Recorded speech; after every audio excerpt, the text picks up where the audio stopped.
until the final bell rang. The teacher would open the door and everyone would dash out to go home. Everyone would get excited because it was the end of the day. Everyone except me. As much as I could, I would push and shove my classmates, almost clawing my way to the front of the line, not caring in the least if they got pissed at me, because when the bell rang, I had to start running. I had to escape.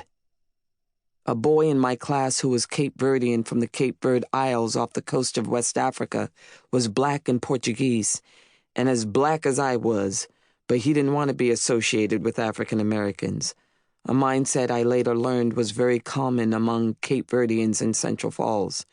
More often than not, they self-identified as Portuguese. They would kill you if you called them black. So my Portuguese classmate and 8 or 9 white boys in my class made it their daily end-of-school ritual to chase me like dogs hunting prey. When that end-of-school bell rang, it was off to the races, running literally to save my life. For the gang of boys, it was sadistic fun time. Every day, it was the same madness, the same trauma. Me taking off like Wilma Rudolph or Flo-Jo and them tight on my heels. While chasing me down, they would pick up anything they could find on the side of the road to throw at me. Rocks, bricks, tree branches, batteries, pine cones, and anything else their devious eyes spied. But running me down and throwing projectiles at me wasn't enough for them. Their vitriolic screams were aimed at the target of their hate.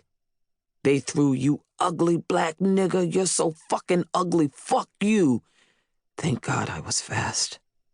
I had to run my ass off down Eben Brown Lane, the route I would take because it was a shortcut to get home, an idyllic road that looked like a scene from the Brady Bunch. At times, the boys would hide behind houses on that street and I would have to duck and dodge and crisscross. I was being hunted. By the time I got home, I was a snot-dripping, crying mess. Every day. One day, after a snowstorm, the snow was piled so high in the streets anyone could hide behind the giant mounds that seemed to be everywhere. My shoes had huge holes on the bottoms, which meant I couldn't run fast in them because they would make my feet hurt worse than they did already.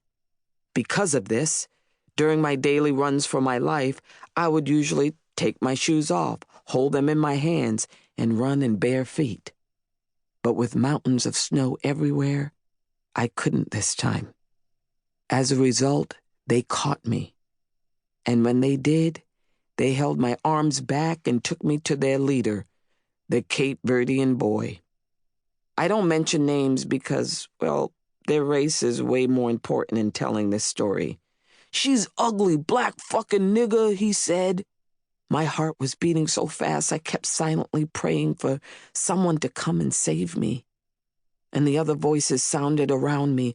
"What should we do with her? Yeah, you're fucking ugly. You're ugly. You're ugly."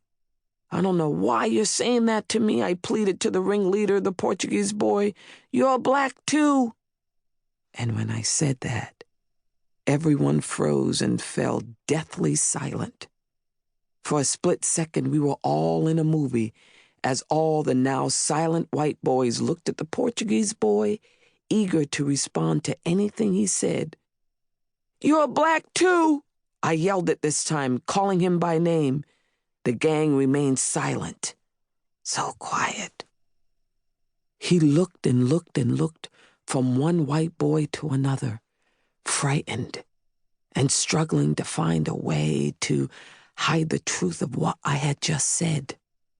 The kind of truth that's rooted in a self-hate that we would rather take to our graves. Finally, he screamed in intense anger, "Don't you ever call me fucking black. I'm not black, I'm Portuguese." And he punched me in the arm really hard. He looked down, ashamed at being called out, as if I exposed the ugliest, most painful truth. "Get out of my face!" Then they threw me in the snow and kicked snow on me. My arm stiffened, it was in pain. I walked home, completely humiliated.